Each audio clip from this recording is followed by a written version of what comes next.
مسلمان کس وجہ سے ذلت کا شکار ہے؟ فرمایا قل هو القادر على ان يبعث عليكم عذابا من فوقكم او من تحت ارجلكم او يلبسكم شيعا ويذيق بعضكم بأس بعض۔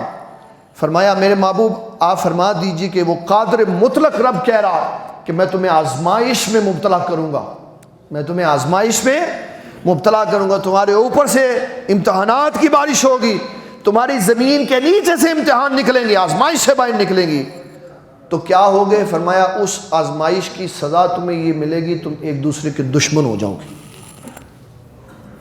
ایک دوسرے کے ساتھ نفرت۔ یہ سب سے بڑی آزمائش، اس سے پناہ مانگنی چاہیے کہ یا اللہ مجھے مسلمانوں کا دشمن نہ بنا، یا اللہ مجھے مسلمانوں کا دشمن نہ۔ اب ہم دیکھ لیں بحیثیت مسلمان، ہم اپنے طبقے، اپنے افراد اور اپنے رشتہ داروں کے علاوہ ہم کسی سے سلام دعا نہیں لیتے۔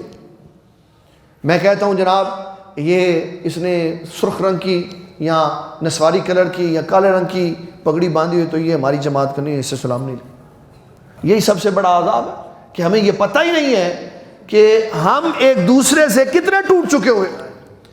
نبی صلی اللہ تعالی علیہ وسلم نے کہا افشوا السلام، سلام کو عام کرو، فَإِنْ عَرَفْتَ وَمَنْ لَمْ تَعْرِفْ، تم جانتے ہو یا نہیں جانتے لیکن یہ تمہیں پتہ ہے کہ یہ مسلمان ہے تو اس سے سلام لو اور پہل کرو۔ جب تم پہل کرو گے تو اندر سے کینہ، بغض اور تکبر باہر چلا جائے گا اور اللہ ایمان والے کی محبت پیدا فرمائے۔ بحیثیت مسلمان ہمارے اندر جو سب سے بڑی خرابی ہے وہ ہم مسلمان کے دشمن ہو چکے۔ میں آپ کو بتاؤں آپ حیران رہ جائیں، میں ایک یونیورسٹی میں پی ایچ ڈی کا انٹری ٹیسٹ دینے کے لیے گیا، بڑے بڑے داڑھیوں والے علماء چپ کر کے کھڑے ہو، میں السلام علیکم السلام علیکم السلام۔ عادت ہی نہیں ہے سلام لینے کی۔ بھئی آپ دین کے دائی ہیں، سلام لینے کے حال کیوں؟ انہیں پتہ ہے اے بریلوی ہے گا جی، اے ساڑھی جماعت دا نہیں ہے گا، تو میں مسلمان تو نہیں نا کہ ہم نے تفرقہ بازی اتنی پیدا کر لی ہے کہ شکل دے کہ ہم سلام لیتے ہیں کہ اس سے نہیں لینی اور اس سے لینی۔ یہ سب سے بڑا فتنہ ہمارے اندر پیدا ہو چکا ہوا ہے کہ ہم بٹ چکے ہوئے ہیں، اور فرمایا یہ اللہ کی طرف سے تمہیں عذاب آیا، اس سے پناہ مانگو۔ یا اللہ ہم مسلمانوں کے دل ملا دے آپس میں، یا اللہ ہمارے درمیان جو فرقہ واریت ہے اس کو ختم فرما۔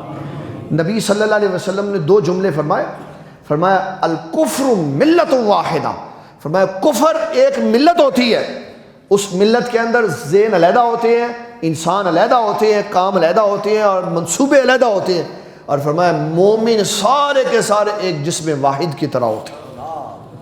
جسم واحد کا مطلب ہے کہ کہیں مسلمان کو تکلیف ہوئی تو کہیں اس کو احساس ہوا، ہم ختم ہو گئے بحیثیت مسلمان۔ اور اس بندے نے بڑی خوبصورت بات کی، میں اس کی بات سن کے حیران تھا۔ وہ کہنے لگا اگر کوئی ہمیں کہے کہ تم مسلمان ہو تو تمہارے پاس کیا دلیل ہے؟